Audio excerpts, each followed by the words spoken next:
Hey, Christian caregiver. Welcome back to Dementia Caregiver Support for Christians, the podcast where I teach Bible-believing Christians how to make dementia care easier today, as well as help you focus on tomorrow. If you listen to Monday's episode, I announced in the episode that you will notice a change in the cadence of the podcast at the beginning of December. I have received a lot of feedback from various different people that the podcast cadence of 3 episodes a week can feel a little overwhelming when people are trying to listen to all of the episodes. And in light of that, and in light of other feedback that I've received, we are going to change the cadence back to Tuesday, Thursday, so 2 episodes per week. I will still be doing interviews, but the interviews will be very selective to ensure that they are the right people for the podcast, that we align in what we believe, and that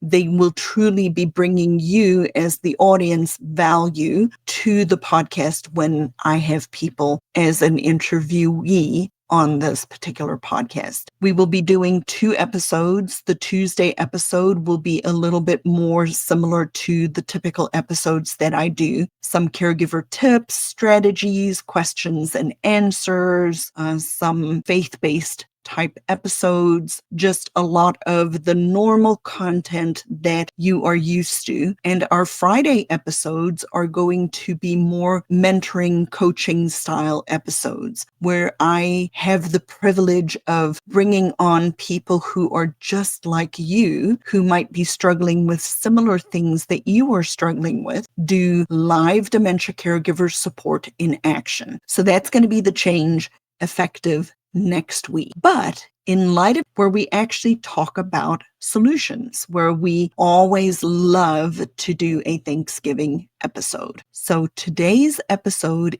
we are going to talk about how to be a grateful Alzheimer's or dementia caregiver this Thanksgiving. Many of you know, or most of you should know if you've listened to the podcast for a short period of time, that I am a naturalized citizen, which implies that I'm an immigrant. So my husband and I immigrated to the United States in 1993. And so when you move from one country to another country, it takes time to get used to celebrating different holidays in the country that you are now moving to. So when we first moved here, many of the U.S. holidays were different to us, took a time to get used to celebrating. And some U.S. holidays I will never celebrate. For example, Halloween. You will never see me celebrating Halloween. It is foreign to me, and I don't believe in the philosophy behind it, so we just don't celebrate Halloween. It's the same time as Reformation, so we focus more on the Reformation. But other holidays in the United States were very easy to get used to. We celebrated Christmas in South Africa. We have a similar type of a holiday in South Africa that is similar to Thanksgiving. It's called the Day of the Covenant, and it's the 16th of December, or the Day of the Vow, even though it has changed now and has a different name. The principle behind it was Thanksgiving. And so Thanksgiving in the United States speaks to me the most. And it brings me back to my South African roots and upbringing from a Christian perspective, going to a different catechism than what we use here in the United States. My husband is a minister of the Orthodox Presbyterian Church, and so we attend an Orthodox Presbyterian church, and we typically use the Westminster Standards. But in the time of the Reformation, there were multiple catechisms that were written, and there's one that's called the Three Forms of Unity. And I'm putting myself on the spot now because I didn't actually go write these down. But one is the Canons of Dort, one is the Heidelberg Catechism, and I knew if I did this, I wasn't going to remember the third one. The Belgic Confession. So Thanksgiving always takes me back to the Heidelberg Catechism, because the Heidelberg Catechism is a very pastoral catechism, and it was written and divided into 3 separate parts. And here are the 3 parts that it is divided into. It is divided into the first section that talks about how great my sins and misery is. The second part talks about how can I be set free or delivered from my sin and misery. And the third part is how am I to thank God for such deliverance, or my gratitude for my salvation. So this brings me back to Thanksgiving. So the Heidelberg question and answer 86 is the following. Since we have been delivered from our misery of sin, right, by grace through Christ, without any merit of our own, why then should we do good works? And the answer to that question is because Christ, having redeemed us by his blood, so the answer to this question is because Christ, having redeemed us by his blood, is also restoring us by his Spirit unto his image, so that with our whole lives we may show that we are thankful to God for his benefits. That's the first thing. We are thankful to God for his benefits, so that he may be praised through us. That's the second point. So that we may be assured of our faith by its fruits, and so that by our godly living, our neighbors may be won over to Christ, which is the fourth thing. So we can show our gratitude back to God, our thanksgiving for our salvation, by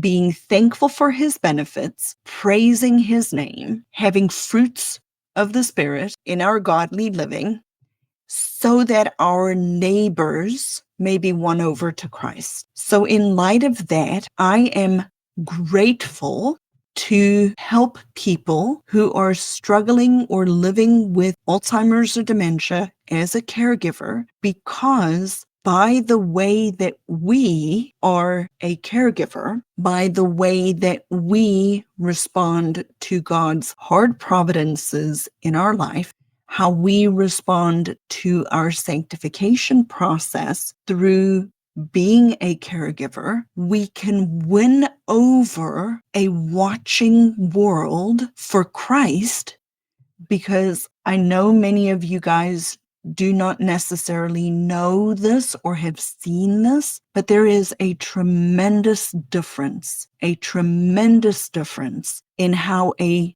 believing family navigate dementia and dementia caregiving, and an unbelieving family. And if you haven't seen an unbelieving family navigate dementia, I know you don't necessarily understand this, but there is a vast difference. I will use a close friend now and previous client whose mom recently passed away within the last week of Alzheimer's as an example. I have never in my life met such a godly family who have taken such good care of their mother through the dementia caregiving process. And then I have seen many other people who are not believers, and the fight and the ugliness and the frustration and the devastation that it has wrought on them and the people that they were caring for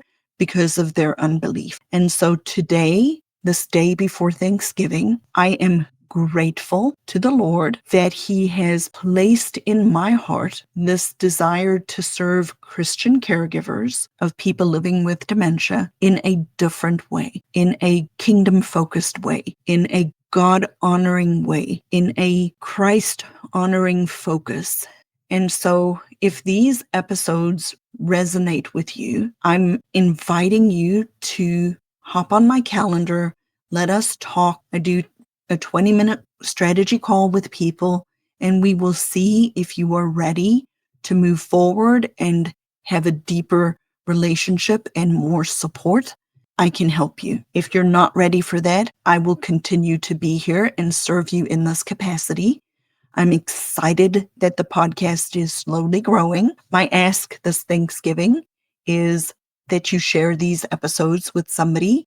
Number one, if they are a dementia caregiver. And number two, if they are not a Christian dementia caregiver, share the episodes with them, because this is a way for me to share the gospel of hope and thanksgiving with unbelievers as well. So how can you be a grateful Alzheimer's caregiver this Thanksgiving? You can reflect on how great your sin and misery is. You can think about what it means to have been set free and delivered from your sin and misery through the blood of Christ. And then because of that, how you can thank God for your salvation on this Thanksgiving Day, because we are to live in gratitude. So yes, you can be thankful for Alzheimer's as a dementia caregiver this Thanksgiving. And as I end all of my episodes, or try to remember to end my episodes,